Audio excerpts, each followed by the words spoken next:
Shreyas అయ్యర్ని team India కెప్టెన్గా చేయొచ్చు కదా అంటే దానికి సునీల్ గవాస్కర్ చెప్పిన విచిత్రమైన సమాధానం ఏంటో తెలుసా?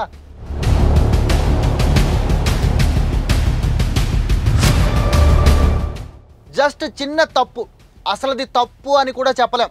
అలాంటి చిన్న తప్పుకి ఏకంగా బీసీసీఐ అయ్యర్కి ఎంత పెద్ద శిక్ష వేసిందో తెలుసా?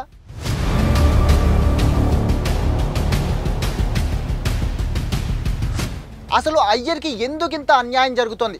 ముంబై నుంచి ఆడే ప్లేయర్లందరికీ చాలా అవకాశాలు వస్తాయి, కానీ అయ్యర్ విషయంలో మాత్రం అలా జరగకపోవడానికి అదొక్కటే రీజనా?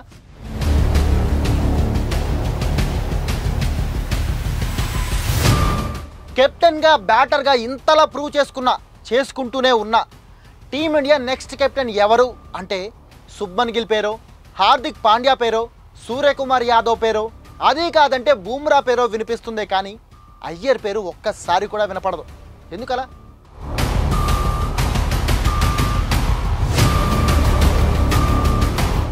ఎన్నిసార్లు తనని తాను ప్రూవ్ చేసుకున్న ప్రతిసారి మోసం, వెన్నుపోటు, దగ ఇవే అయ్యర్కి దక్కాయి.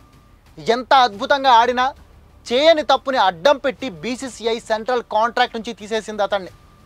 ఫైనల్ ముఖం తెలియని టీంని ఫైనల్కి తీసుకెళ్ళిన, కప్పు కొట్టడమే దాదాపు మర్చిపోయిన టీంకి కప్పు గెలిపించి ఇచ్చిన 2 ఐపీఎల్ టీంలు అవసరం తీరిపోయాక అవమానించి బయటికి నెట్టేశాయి.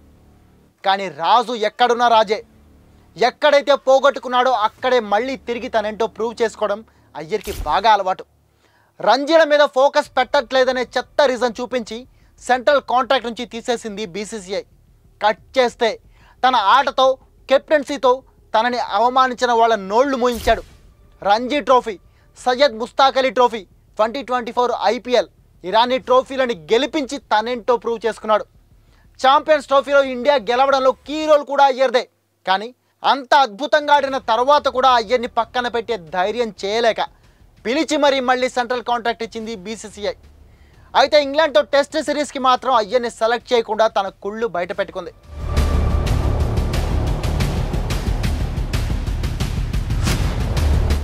ఇండియన్ క్రికెట్లోనే కాదు, ఐపీఎల్లో కూడా అయ్యర్కి అడుగడుగున అన్యాయమే జరిగింది.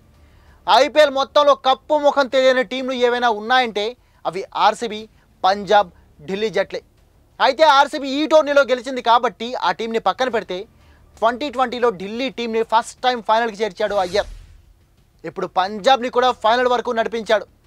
లాస్ట్ ఇయర్ కేకేఆర్కి అయితే ఏకంగా 11 ఏళ్ల తర్వాత మళ్ళీ కప్పు అందించి ఐపీఎల్ చరిత్రలో one of the successful captain అనిపించుకున్నాడు. అది అయ్యర్ అంటే.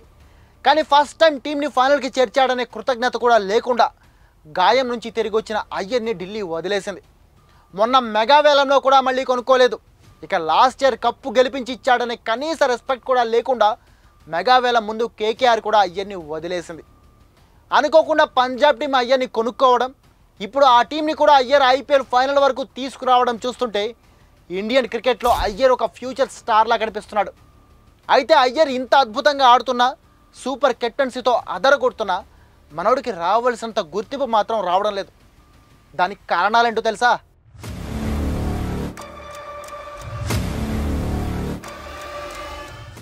అయ్యర్ ఇంత అద్భుతంగా పెర్ఫామ్ చేస్తున్నా రోహిత్ కోహ్లీలా లేదంటే కనీసం గిల్ పాండ్యాలకి వచ్చేంత గుర్తింపు కూడా మనోడికి రావట్లేదు. దానికి 2 కారణాలు కనిపిస్తున్నాయి. ఒకటి, అయ్యర్ ముంబై టీంలో ఆడుతున్నా నిజానికి మనోడిది సౌత్ ఇండియా. మనందరికీ తెలుసు ఇండియన్ క్రికెట్లో సౌత్ ఇండియన్స్కి ఉండే ఇంపార్టెన్స్ ఎంతో, రెస్పెక్ట్ ఎంతో. ఎంత టాలెంట్ ఉన్నా సెలక్షన్ దగ్గర సగం మంది సౌత్ ఇండియన్ ప్లేయర్లని సెలెక్టర్లు వెనక్కి పంపిస్తారని రూమర్లు ఉన్నాయి. అందుకే ఇండియన్ క్రికెట్లో చాలా తక్కువ మంది మాత్రమే సౌత్ ఇండియా నుంచి టీమిండియాకి రిప్రజెంట్ చేశారు అండ్ చేస్తున్నారు. ఆడిన కొద్ది మందిలో కృష్ణమాచారి శ్రీకాంత్, అనిల్ కుంబ్లే, రాహుల్ ద్రావిడ్, వివిఎస్ లక్ష్మణ్ లాంటి 90% ప్లేయర్లు వాళ్ళ టాలెంట్తో టీంకి ఎన్నో విజయాలు అందించారు. కానీ వాళ్ళంతా ఇప్పటికీ అండర్ రేటెడ్ ప్లేయర్లుగానే మిగిలిపోయారు. ఇప్పుడు అయ్యర్ కూడా అలాగే మిగిలిపోతాడేమో అనేదే సౌత్ క్రికెట్ ఫ్యాన్స్ బాధంతా. ఏదో ముంబై టీంలో ఆడుతున్నాడు కాబట్టి ఆ మాత్రం గుర్తింపైనా వస్తుంది, కానీ అలా కాకుండా ఏదైనా సౌత్ ఫ్రాంచైజీకి ఆడుతుంటే కనీసం అయ్యర్ పేరు కూడా మనకి గుర్తుండకుండా పోయేదేమో. ఇక రెండో రీజన్ అయ్యర్కి బీజేపీ వ్యతిరేకి అనే ముద్ర పడడమే అంటారు. 2023 వన్డే వరల్డ్ కప్ ఓడిపోయినప్పుడు పీఎం మోడీ టీమిండియా డ్రెస్సింగ్ రూమ్లోకి వచ్చి ప్లేయర్లని ఓదార్చారు. కానీ అదే టైంలో అయ్యర్ చాలా ఇరిటేటింగ్గా ఫేస్ పెట్టి పీఎంని ఇగ్నోర్ చేస్తున్న వీడియోలు అప్పట్లో సోషల్ మీడియాలో విపరీతంగా వైరల్ అయ్యాయి. సేమ్ అలాగే 2025 ఛాంపియన్స్ ట్రోఫీలో టీమిండియా గెలిచిన తర్వాత విన్నింగ్ సెరమనీ టైంలో కూడా ఐసీసీ ప్రెసిడెంట్ జైషాని కంప్లీట్గా ఇగ్నోర్ చేశాడు అయ్యర్. ఆ వీడియోలు కూడా సోషల్ మీడియాలో వైరల్ అయ్యాయి. ఇలా కంప్లీట్గా యాంటీ బీజేపీ అనే ముద్ర పడిపోయింది అయ్యర్ మీద. దీనివల్ల కూడా అయ్యర్ మీద బీసీసీఐ పార్షియాలిటీ చూపిస్తోంది అనే ఆరోపణలు ఉన్నాయి. కానీ ఇందులో ఎంతవరకు నిజం ఉందో తెలియదు. కానీ ఏది ఏమైనా ఐపీఎల్ 2025లో కానీ ఐపీఎల్ 2024లో కానీ ఈ సీజన్ ఛాంపియన్స్ ట్రోఫీలో కానీ అయ్యర్ ఇరగదీశాడు. తనేంటో ప్రూవ్ చేసుకున్నాడు.